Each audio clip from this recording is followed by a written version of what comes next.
Tell everyone at my high school reunion that I went for Nirvana. Welcome to the latest episode of Housing Matters. As always, I'm your host, Corey Jalseth.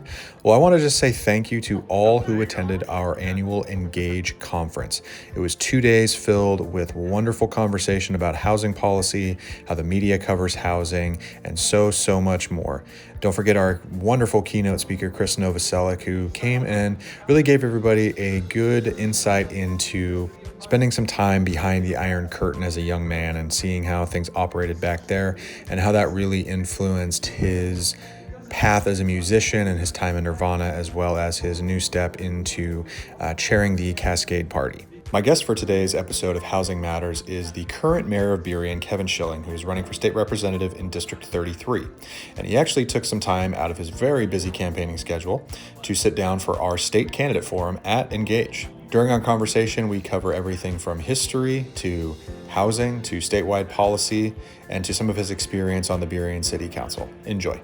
Well, Mayor Kevin Schilling, thank you very much for joining the RHA podcast, Housing Matters. It's a very great pleasure to have you in here today. Thank you very much. I usually like to start these. I know that we're reasonably familiar with each other, but for our listeners who don't know anything about you, tell our viewers about kind of your early life growing up and your college days, and what kind of eventually led you to take the leap into elected office. Well, sure. I'm a local boy. Grew up in Des Moines and Burien. I fourth generation Washingtonian. My dad grew up in the area too, in Burien, Des Moines. Went to Evergreen High School. He did. I went to Aviation High School in the Highland School District, so we're both Highland School District graduates. And I think that's first and foremost one of the most important things to understand, sort of about me, is that I still believe in this area being an important legacy area. I think a lot of people have grown up here and lived here for a very long time, and kind of generally there's this tension, I think, in the Pacific Northwest of people who have been here a very long time and like multi-generations, and then obviously like brand new people who have come for tech jobs or have come for new opportunities. And there's always been this tension, I think, between like the old timers who built Boeing and and have seen many failed Seahawks seasons and there's the tension between them and the new people. Right. And you see that kind of politically all the time. And so, but one of the reasons why I ran the first time was because I was in college at Wazoo. Go Cougs. And I was going into grad school and finishing up grad school. And I didn't really know. I was like, maybe I wanted to go get a PhD and teach history. But then, everyone tells you don't do that. That's a waste of time and money. I had that same conversation with some of my family. Yeah. Yeah. and professors are like, don't get a PhD. Don't do it, and man. I'm like, wait a second, but I love school. Yeah. So I wasn't super sure what I wanted to do at the time. And I was for sure certain I was going to go into the Foreign Service. Like I was getting my master's in international history and economics. And I for sure knew I wanted to go into the Foreign Service. And then Trump got elected. Trump won and ended hiring for the Foreign Service. And I was kind of like, well, that sucks. Yeah. What am I going to do now? And I wasn't really sure, because I'd basically banked on doing the Foreign Service. I'd traveled a whole bunch. I was really interested in the State Department.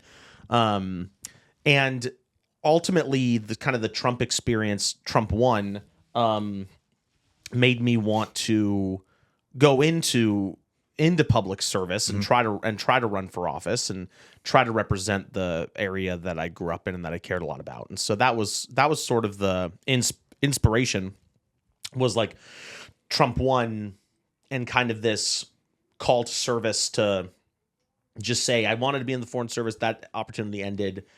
I just saw sort of like civil discourse collapsing around Trump won, and I was like, no, I need to get in there and show that like it's possible to be involved and make decisions and work positively and civilly to get stuff done. And boy, well, that's kind of thrown out the window now, because just as time's gone on and through the Biden administration and now Trump too, like all that civil discourse and civic engagement and like let's be civil and sit down together. I mean, now this is the problem with government and politics. If you interact with somebody that isn't perfectly in line with what you think, you are a traitor, or Right. you're not perfect. And I'm like, these purity tests have to end. If we continue to be a nation of purity tests, we're doomed. we'll never solve anything. Well, that brings me to my next question. We'll get to some of the purity test stuff, but talking historically, and you talked about maybe wanting to get your PhD at one point. So I know you're a history nerd. I'm a little bit of a history nerd myself. I think last time we talked, you were really digging into the Revolutionary Wars. That's still kind of what you're talking about right now. Yeah, because I've been doing genealogical research and. Oh, that's cool. Yeah, I've been doing like an insane amount of ancestral research Yeah. and genealogical research, and been finding that like my biological family goes all the way back to the founding of North America. Like my biological family came over to what they would have called New France in 1608, and was with Champlain. Wow. And founded Acadia and that first settlement in Nova Scotia. And so, which is crazy, you know, so I had a branch there. And then I had a branch, at Jamestown. And then I had a branch like one ship after the Mayflower. Oh, wow. So I didn't have anybody on like the first ships. Like, you know, how people can trace their lineage. Like a lot of people can trace their lineage back to like the first ships, like the Mayflower or whatever. I never had anybody on the first ships. They were all on like the second or third ships. but nevertheless, they still were pilgrims or colonists or whatever that came over from France or England and settled in North America. And so that's been of interest to me. I've lately actually been really interested in Napoleon. So I don't know what's going on there. Maybe it's my own Napoleon complex or something. but Napoleon himself as a historical figure, I just think is like, I don't think there's very few people in world history that have shown that level of complexity. Yeah. And going from nothing to something to nothing to something to nothing to something like 3 times. Right. Like it's crazy. I don't know. Keep sending you to this island. Now stay there, please. Yeah, and it's crazy that all that happened like without technology. Like he went to an island and was like, "Go stay in that island," and he was like, "No," and came back. And it's and like how do you do all that without technology? It's kind of amazing. So well, and to come to power at such a tumultuous time in France, and I mean conquer so much of Europe. And I always look back at that though as like the people just need to stop trying to go through Eastern Europe into Moscow. Like they just it never works out. I don't know how none of them. I think what happened was everyone thought they could do it. I think everyone thought like, okay, I'll be the guy to take over Moscow. And like Napoleon almost did, but the Russians just burned it to the ground. Right. Yeah. I said we'd rather no one have Moscow than someone have Moscow. Yeah, but you're right. He's a very interesting figure, and to come from nothing to, conquer much of the Western world at that point. Well, and I mean, it's interesting. The reason why I think Napoleon is sort of interesting to me right now is that like we have all these discussions of in global affairs, we have all these discussions of like disunity and big personalities and big leaders and all that. Yeah. And you know, we've seen everything. Like nothing is new. Right. And so I think when we think about sort of a Napoleonic figure, or I think Napoleon is kind of interestingly suited for people who are thinking we're sort of in a revolutionary time, which I don't think we are. Yeah. But I think this populist, I think the European populism and the American populism isn't a revolutionary time. I don't think we're in a revolutionary time. Sure. I think we're in like an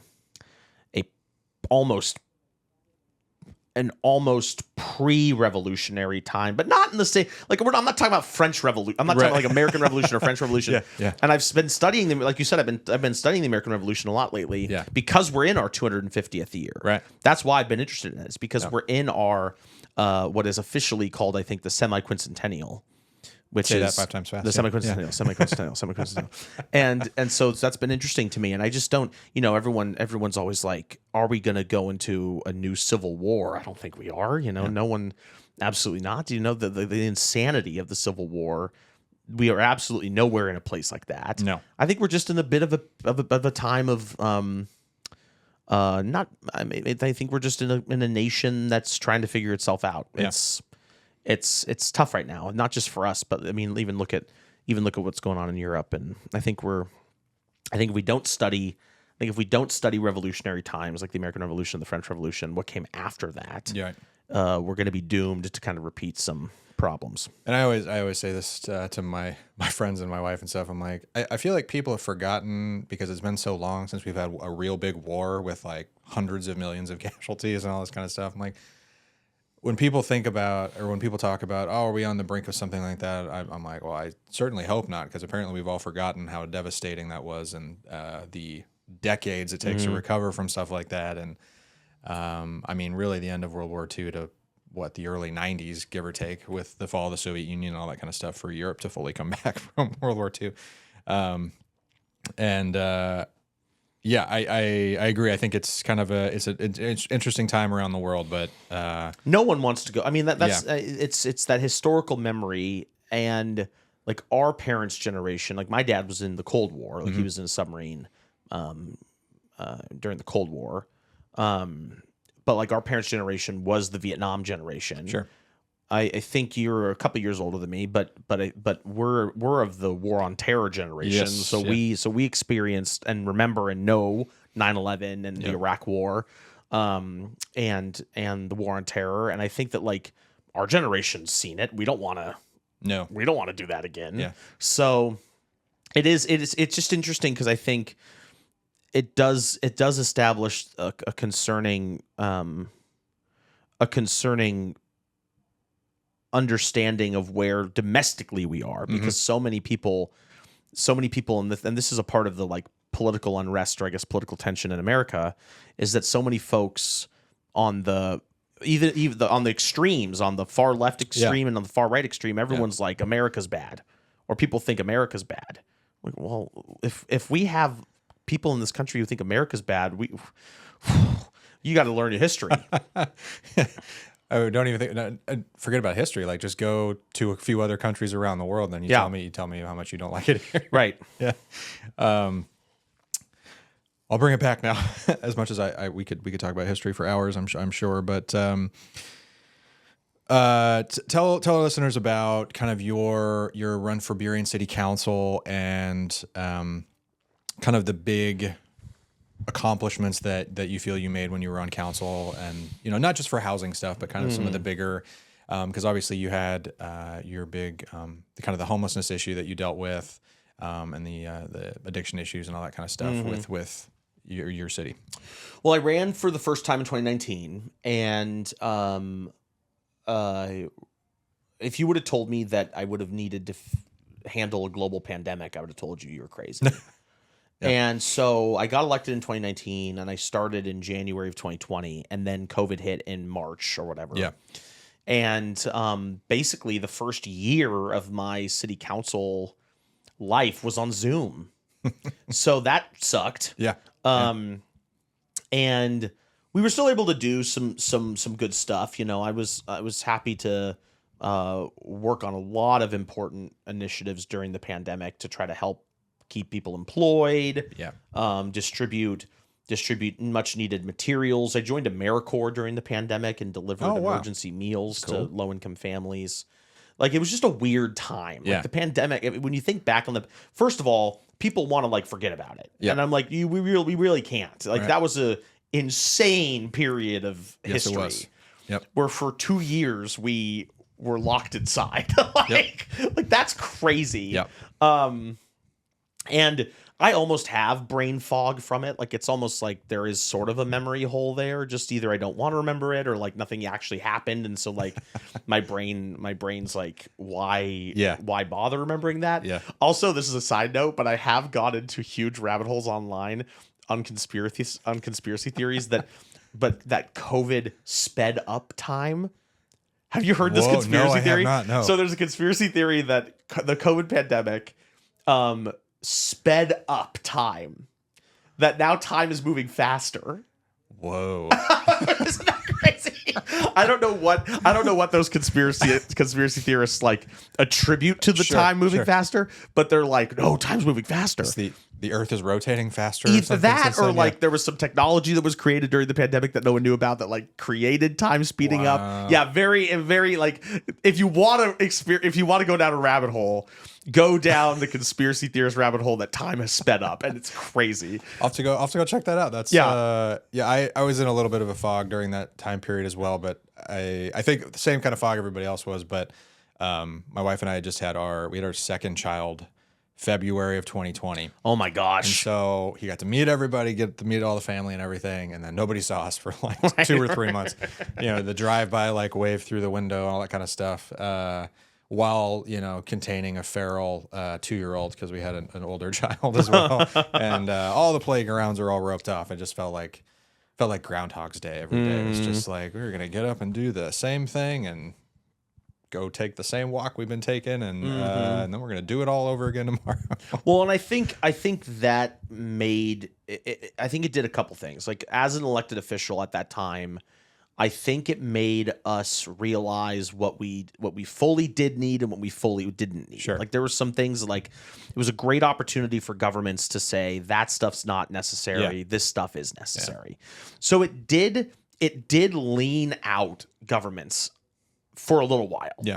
And then like ARPA money came and like everyone got a whole bunch of money and expanded government services and a whole bunch of stuff, which some of that's great, but like it didn't get fully funded in perpetuity. So Right. like now all these governments that got like a big chunk of change, including the city of Burien, we can't make that up. Like that was $11 million from the federal government that like we can't just have that $11 million every year now forever. Right. That'd be awesome. Yeah. That'd be awesome. Then that gets into like the deficit question. And like this was all stuff we were thinking about and talking about when the pandemic was happening. Like, do deficits matter and is money real? And like is federal government money real? And everyone on the left was pointing to the Stephanie Kelton book, The Deficit Myth, about like how deficits don't matter, but like now we've seen they obviously do. Yeah. And we've had record inflation because of it. And so I think it was a huge question at the time. Yeah. And so I was tackling that on city council at the early days. Yeah. And then this massive homelessness issue happened because Seattle did a bunch of tent encampment clearings to prepare for the All-Star game. Right. And so there were a bunch of those folks who came down to Burien. And then we just had this massive tent encampment problem because we didn't have any rules regulating it or anything like Sure. that. We were like one of the few cities that didn't have any kind of regulation around it. And I kind of stood up in 2023, so COVID was kind of ending and moving on. Yeah. And I kind of stood up in 2023 and said, "This is crazy. We need to help people. Like we need to get them off the streets and into services and into treatment and stuff like that. It's ultimately up to them to make that decision, to choose to accept that service.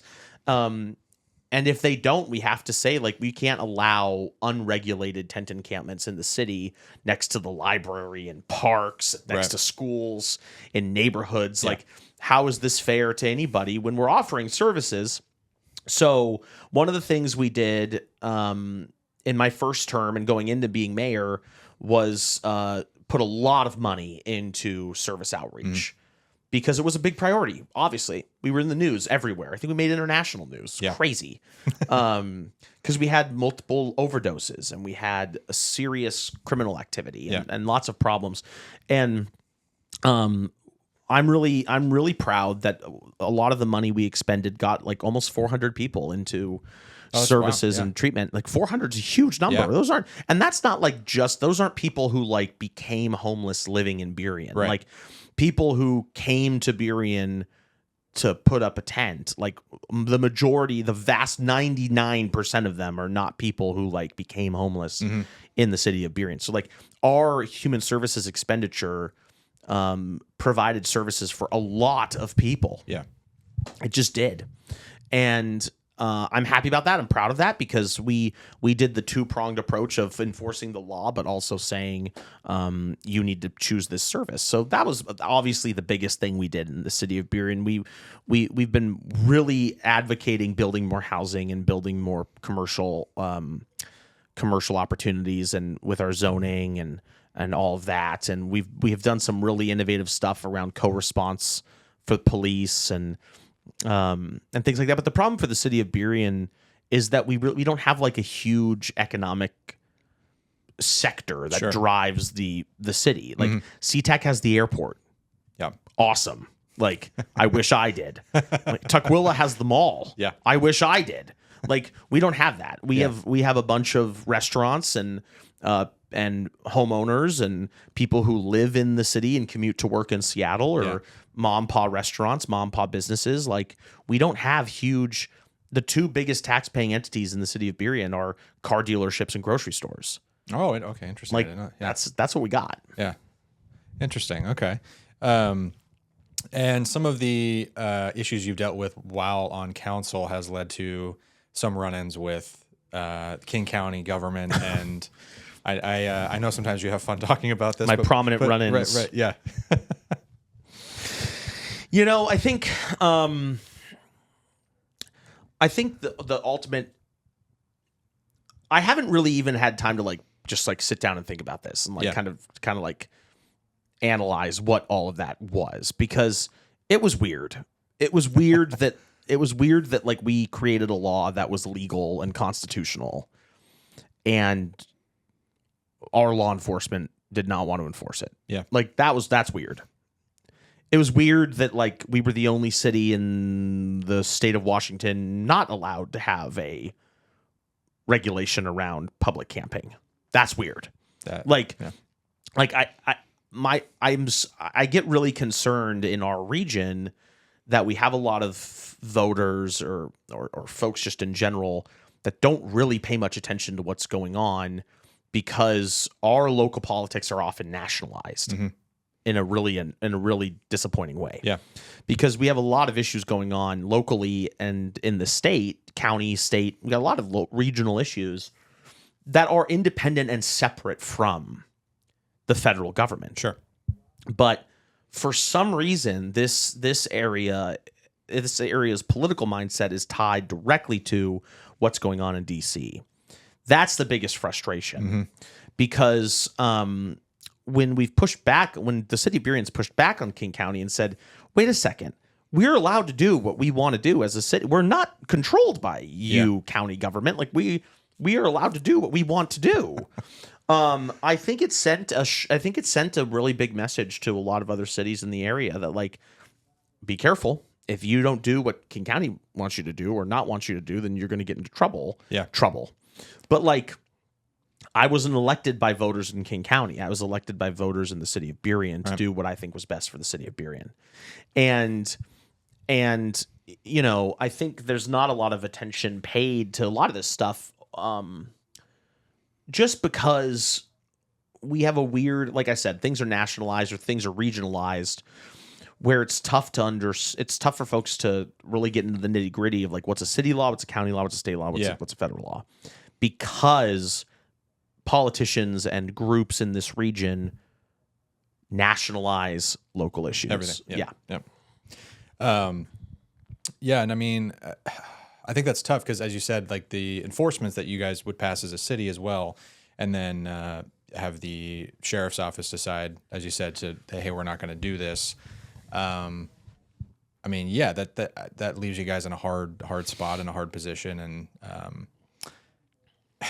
I mean, having to kind of go, as you said, go up against the county as a whole, and that kind of goes back to what you were talking about earlier with passing the purity test, and how dare you push back on the bluest county in the state, and how could you not just fall in line with what these guys are telling? But as you said, you were elected by the voters of Burien, not the county as a whole. Yeah, and I think my issue with the purity test stuff is purity test for whom? Yeah. And I think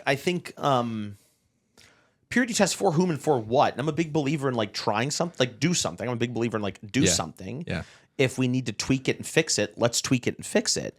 But I would rather do something and actually put something into practice and implement it and try it, and then go back and say, all right, that part maybe we need to fix it, or like that part maybe doesn't work very well, instead of just doing nothing. Right. And I think like for this region is afraid of doing stuff a lot. Because it is this a lot of governments and organizations in this region are afraid of like doing stuff. I don't want to get anybody mad. I don't want to make anybody mad. I don't want to make anybody mad. Like I'm worried about doing something that makes someone mad. Yeah. And then what we have is just we have a continuation of stagnated everything. So it's like cool. All right. So maybe we've purified our politics, but like we've not done anything. That's a good way to put it. No, purify our politics, but haven't done anything. Because like if ever, like here's my thing about it. Like I'm a Democrat, and we live in a place that's like controlled. Everything is controlled by Democrats. Right. Where's my utopia? Like if everything is if we 100% know our policies are the best policies in the world, then why isn't this area the best place ever? Right.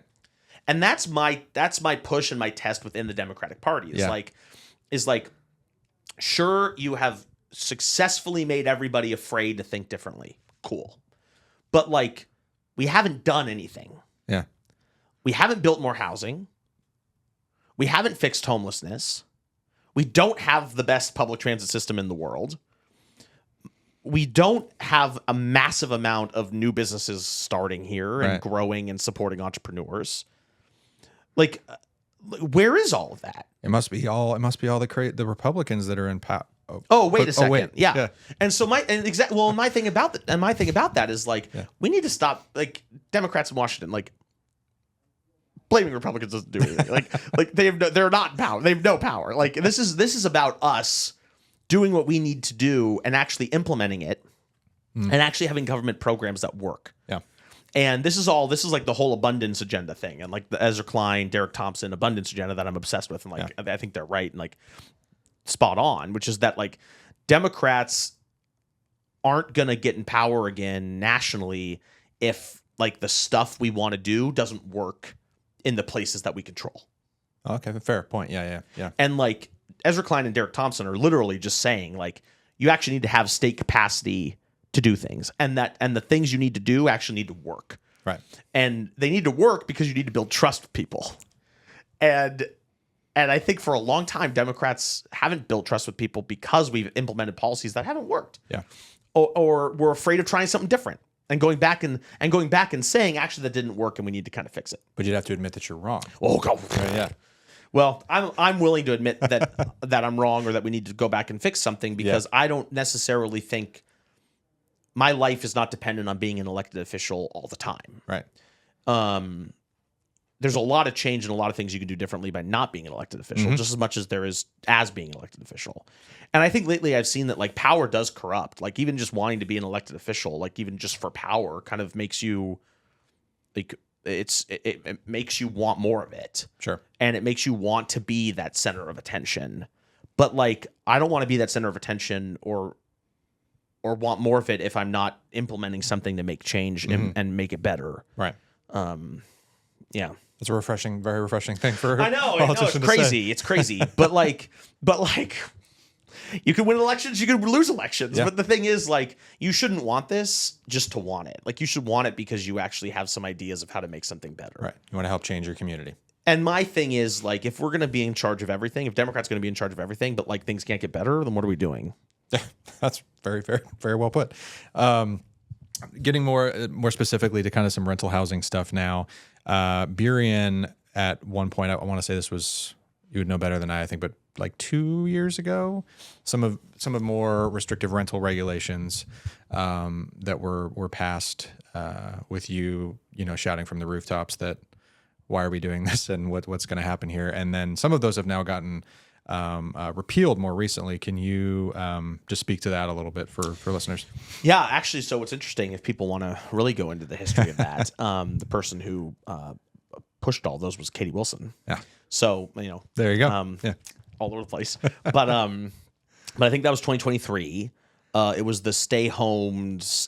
It was during COVID, or like at the tail end of COVID. Okay. Yeah. Where those stronger tenant protections or rental laws came into place. I was saying, like, we can't do all of these. Like this would massively hurt like our small mom and pop properties, because the majority of properties in Burien are not like massive, huge multifamily buildings. They're like literally a couple apartments owned by someone who owns it for their retirement sake or whatever. It's like their business, but but still not big, huge, massive apartment complexes. Right. Like literally mom and pa, they own 4 units. Yep. And that's kind of what really started to spike my interest in like supporting the little guy, or I guess the little guy,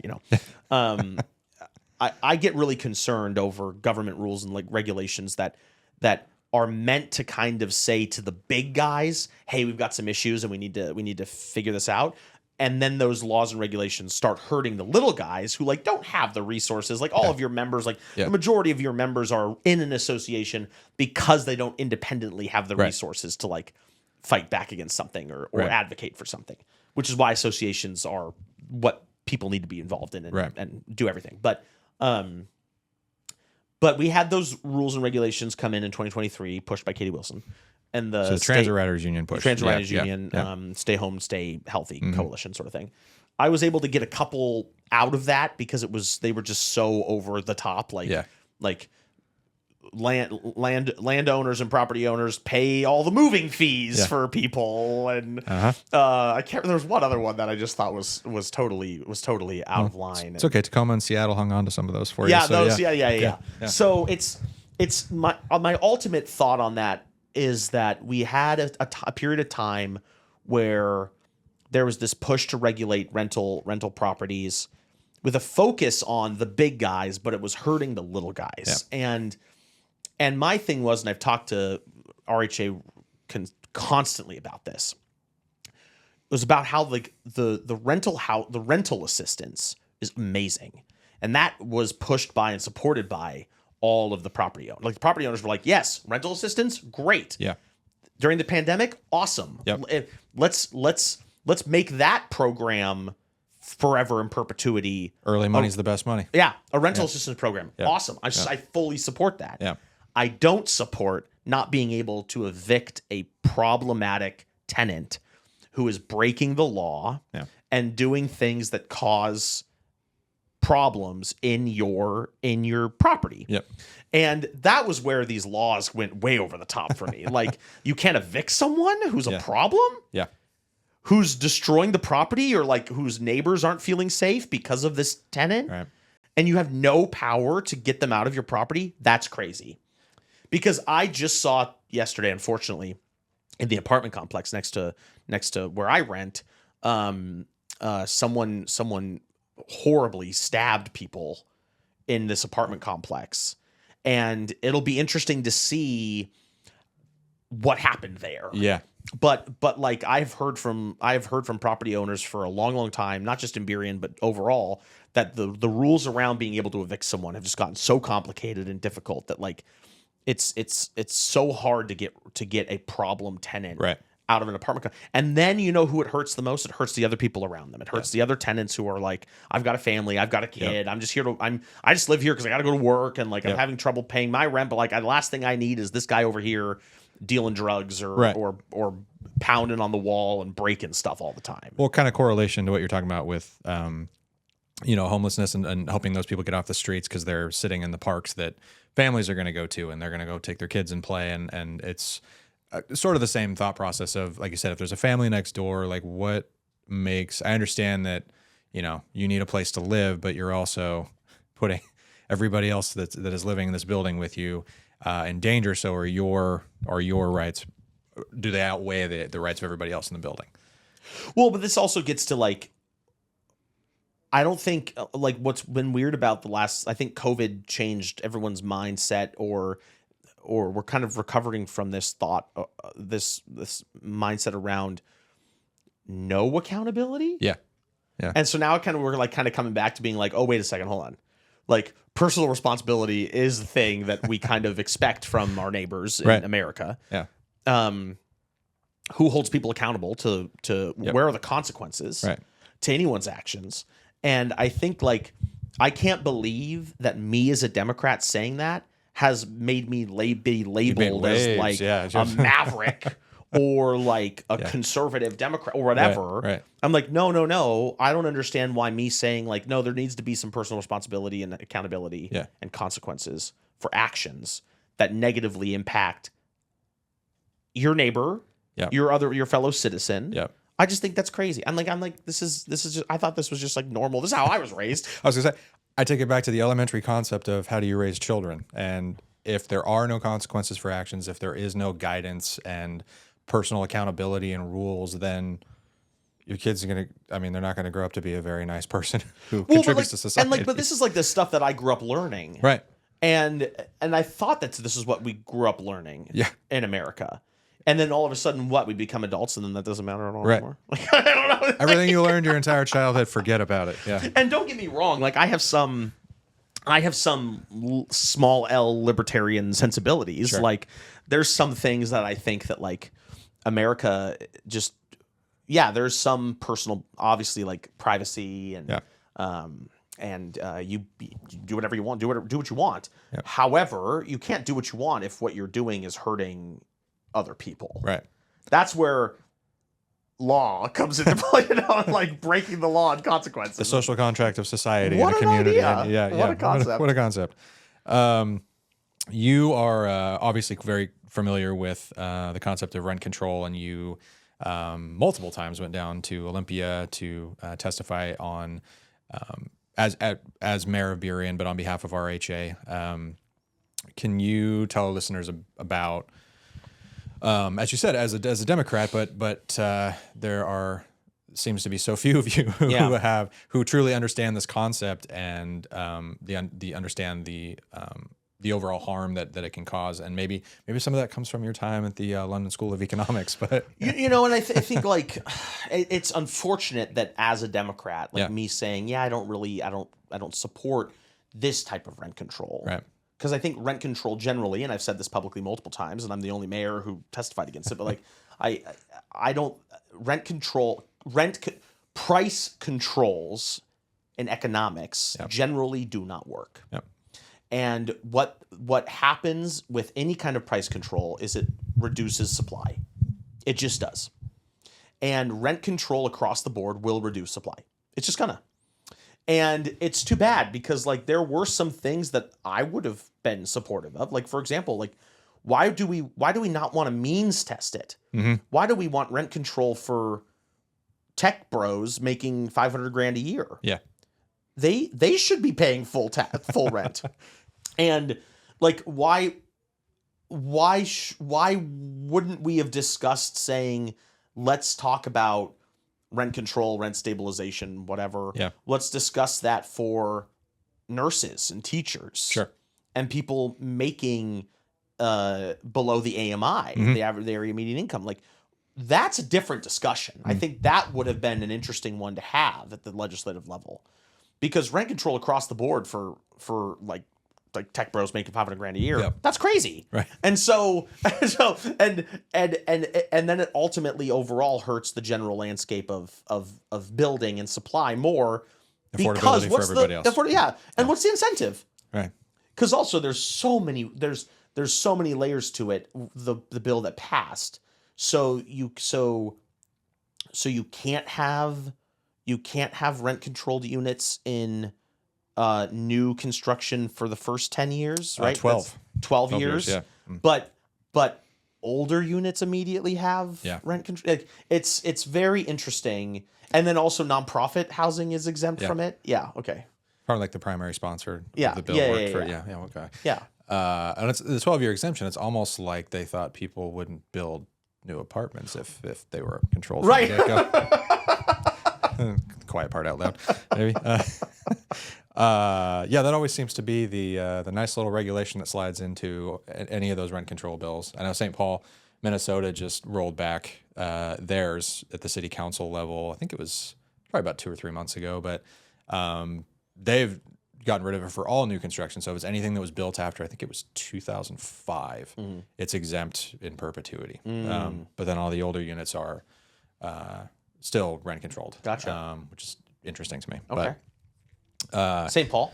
St. Paul. Yeah. St. Paul. Okay. Yeah. Cool. Yeah. So, they had their rent control in place for, I don't even think it was like 2 years. And, it was pretty restrictive, more so than the Washington state law, but their building of new apartments and their rental stock took a dramatic hit immediately to the point where I think it was about a year between passing it and rolling a bunch of it back because developers and housing providers, I think, spoke with their dollars and their feet, and there was an immediate impact, and they said, "Whoops, we might have made a mistake here. Let's work on changing this." Yeah. Well, and we're supposed to build 1 million houses. Like we're supposed to build 1 million new units of housing within like the next decade or so. Yeah. Yeah, and I don't know if we're not going to hit it if we don't have the incentive Right. For the private sector, because the public, we're not going to build it. The government will not build 1 million units. No. Where it needs to. It is private sector construction that needs to do this. Yeah.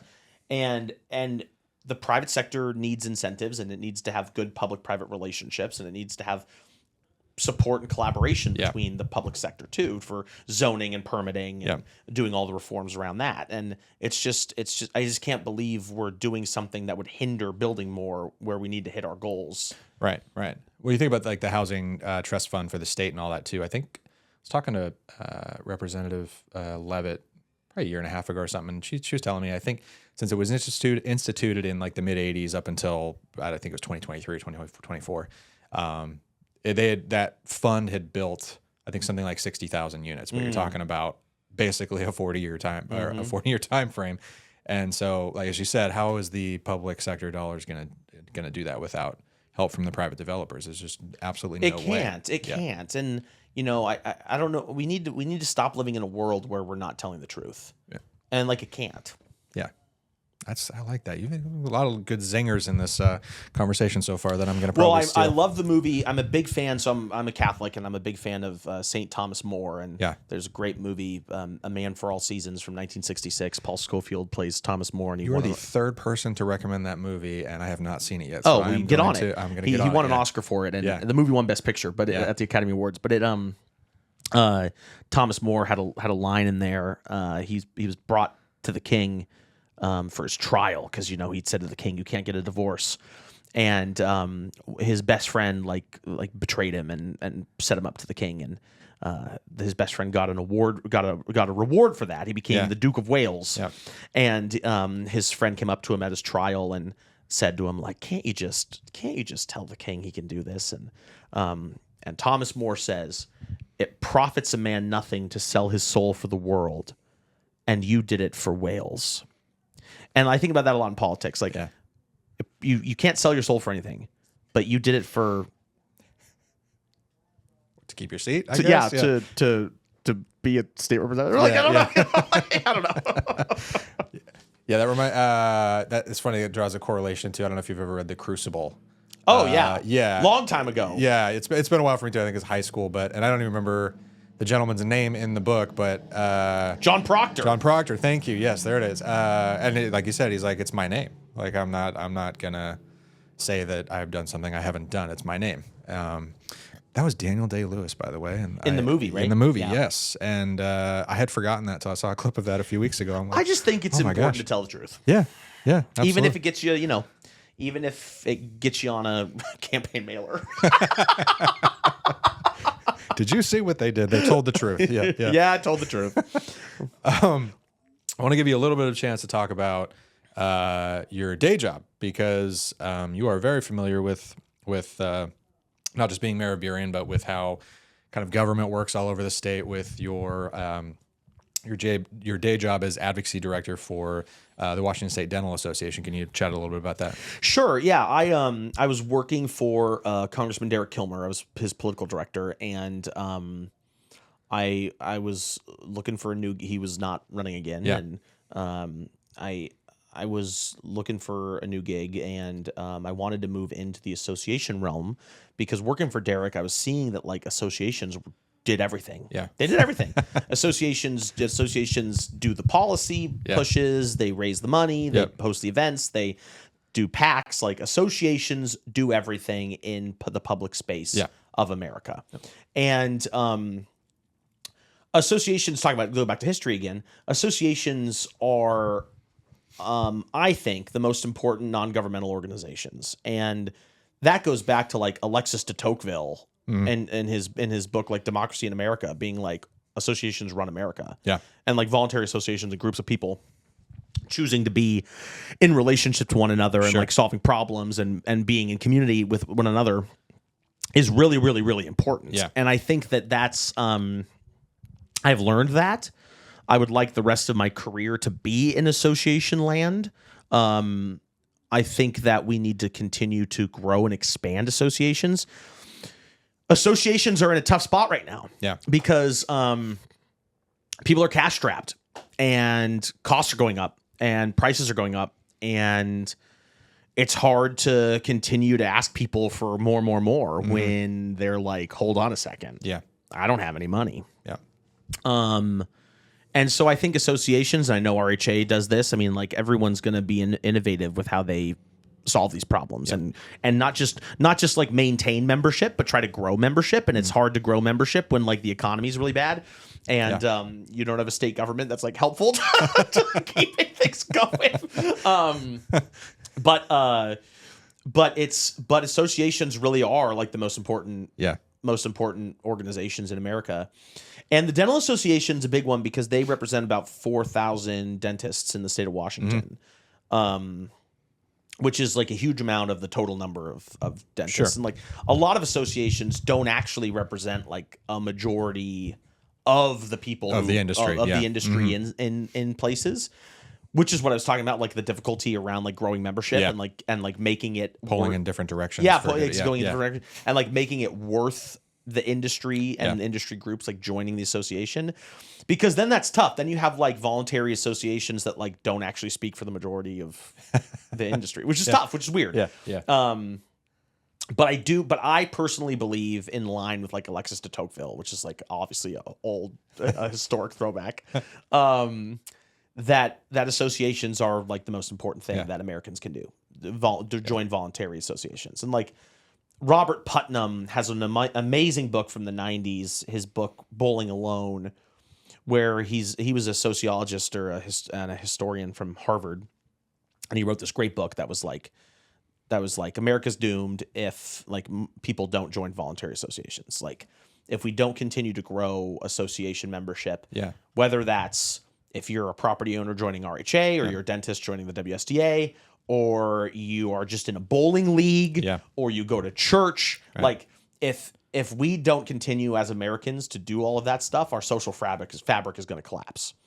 And and so like, and so It's not playing out at all, is it? we're like entering a period of time where I'm really concerned about like a hyper individualism, and like a social libertarianism that's like focused on me, and that purity of me. Like I only want to be in a group with you if you fully 100% agree with me. Correct. Yeah. And if you don't, I want nothing to do with Right. you. I'm super concerned about this as like the future of America. Yeah. And we should all be concerned about that. Easier to divide people that way. Too, 100. right? If you're not, if you don't have like strong community connections, whether it's your professional industry association or church or some group, Rotary oh my Club, God, what have you. Yeah. we're going to be in really tough shape. Yeah. Yeah. I couldn't agree more. I think, as you said, it's the kind of me mindset, and as you said, running for office for you it's not about the the attention on yourself or the power grab or anything like that. You've done that to truly change your community, and working in community groups and having the social connections and working all that. I think you're right, is essential for the not having the slow destabilization and downturn of American society. And I think ultimately that connects with this kind of like nationalizing the local. Yeah. And like I can't tell you how many doors I knock on when I'm for this campaign and past campaigns, but mostly because we're in Trump 2, we're in Trump 2.0. I knock on doors of Democrats and I say, "How you doing?" "Oh, I don't know how I'm supposed to be doing well at all. It's just been these 8 months have been so tough." And I'm like, no. How are you doing? Local. Like, what's going on here with you in your life right now, in your house, and your life? But everyone has nationalized what's going on. Yeah. And like, don't get me wrong, I don't downplay that, but like, you have more control as an individual to like get involved in your local community and do well here. Like Congressman Adam Smith said at the beginning of this new Trump administration, he said, the number one thing we can do to push back on Trump is to like actually govern well and like actually solve problems and like actually show people that we can solve problems. And we've got to, because we've just got to. If we can't do that, Yeah. That's funny. Yeah, he said something. I don't think it was the direct quote you said, but I had him on the podcast about 2 months ago, and he said something very similar to what you just said. He said, "Yeah, we get to show that we can actually work together and govern," and I think that's as you said, kind of the greatest asset and the greatest pushback against what people would see happening or nationally, I should say. And I know a lot of the moderate Republicans too are kind of dealing with that same issue too of when they go knock on people's doors and talk with people, they're like, well, I don't necessarily agree with everything that's going on nationally, but I do happen to have an R next to my name, and so I know that they're running into that same kind of issue as well. So, talking a little bit about your campaign, as you just brought up, can you tell our listeners a little bit why you're running for state representative at District 33 and what you really want to bring to Olympia? I'm running because, similarly to what we were talking about around actually showing we can govern well, I'm running because I think right now we're in a point in time with our state where we can either continue to go down the path we've been going, which is like one of higher taxes and policies that make us less safe, or we can actually be a state that shows that policies we make help grow housing, grow wages, keep people safer. And by being someone who's been on the ground as a city council member and a mayor of a city, I can see firsthand that like revenues are going down because the economy is not growing. Policies that are being pushed by the state are basically unfunded mandates that we then have to try to implement that don't work. And they're creating laws that tie the hands of law enforcement and first responders to the point where we can't create a safer environment or a safer place because we can't enforce the law. And I think we're at a point where like all of that purity testing has come to the head, where like we can continue down that road of like pushing the policies that are all around purity tests, or we can actually say there's some common sense needs that go into building houses, growing wages, growing jobs, and keeping communities safer. And I guess this is my bet. We'll see. I think people are really worried about the primaries just generally because like a lot of folks showed up to vote. It was a super slow turnout, but like the majority of people that showed up to vote were more left-leaning people. And, we saw that with the city of Seattle, and you saw that with legislative districts, and that's not a problem. That's a lot of people are voting, but the vast majority of the voting public did not turn out to vote in the primaries. People were on vacation. People are sick and tired of politics. A lot of nihilism going around. And I think that like we need to show that there are problems here that need fixing. I like to say at the doors, I like to say, trust me, I'm frustrated with what's going on in Washington, D.C. too, but there's some problems in this Washington that we need to be focused on. Yeah. We do not have state-run capacity for psychiatric beds and drug addiction treatment. We don't have it. Nope. Our public schools are not getting kids into pipelines for jobs, for higher skill training, and that's a problem too. We're not building enough housing. We're not growing an entrepreneurial base that continues to grow the economy, and we are losing revenues in cities and local governments because we have a bad economic climate. Yeah, we have high taxes, high regulation, and not enough growth. Because the newest projections for the next state legislative session show that we're going to be like another $750 million right in the hole. And how are we going to make that up? Well, I hope it's not by raising taxes. Right. I hope it's by having really tough conversations around like, what do we need to maintain? What do we need to prioritize? Yeah. Well, I mean, for example, like one of the reasons why I'm running too is because Democrats in this state legislature, voted to cut Medicaid. Yep. Voted to cut hospital reimbursements. Voted to cut money for abortion access. I was just having a whole conversation with Representative Michelle Caldier about that actually last month. Yeah, exactly what Democrats did. Yeah. And, raising the gas tax, raising the sales tax, raising the property. All the taxes are raised. And for some reason, all of our major important priorities were cut. Mm-hmm. That's not Trump. Obviously, like the Republicans in D.C. cut Medicaid and Medicare federally. Yeah. But Democrats in Washington did that too. Yep. And I'm a Democrat that's upset about that. Mm-hmm. And folks at the doors, like local people, are not being told about it. You're right. They're getting the like you said, the narrative of, well, this happened at the national level. And yep. Like, well, yes, but also your own local government did this as well. They are not being told about it. Yeah. Yep. That's tough. So I think a lot of what you just said is about what differentiates you from your opponent. But if you had to nail it down to, like a quick paragraph, what do you think differentiates you from your opponent, other than the fact that they were appointed to fill the seat? They've not been elected to the seat. Well, that's the main difference. Yeah. I think the main difference is that like I've been elected multiple times in the district. Yeah. The guy I'm running against has never been elected and was the Democratic Party insider appointee. Yeah. I've asked to debate him publicly and they've denied it, and they don't want him to debate me publicly and all that stuff. But like, that's a different conversation. And I think that like just the biggest differentiation is that like I'm going to be a little more independent in my decision making on what's best for the 33rd legislative district and the state versus like just doing exactly what the party leadership wants, and that's scary to them, which is why they're spending so much money against me. Well, and they tried to, knock you out of the primary. Huge money before the fact.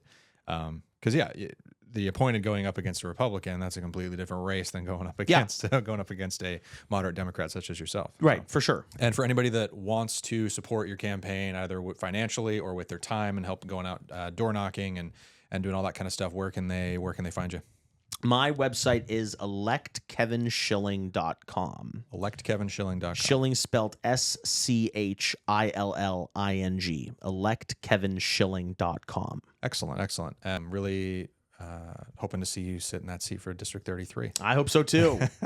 Well, Mayor and hopefully soon to be State Representative Kevin Schilling, thank you so much for joining Housing Matters. It was a great pleasure to have you, and thank you very much for the conversation. Thank you very much. Thank you.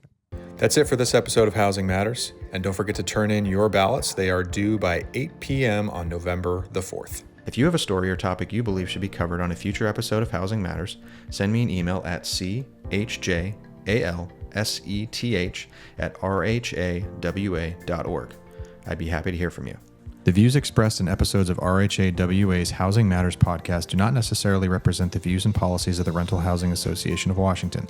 Formal legal advice and review is recommended prior to selection and use of this information. RHAWA does not represent your selection or execution of this information as appropriate for your specific circumstance. The material contained and represented herein, although obtained from reliable sources, is not considered legal advice or to be used as a substitution for legal counsel. Copyright 2025.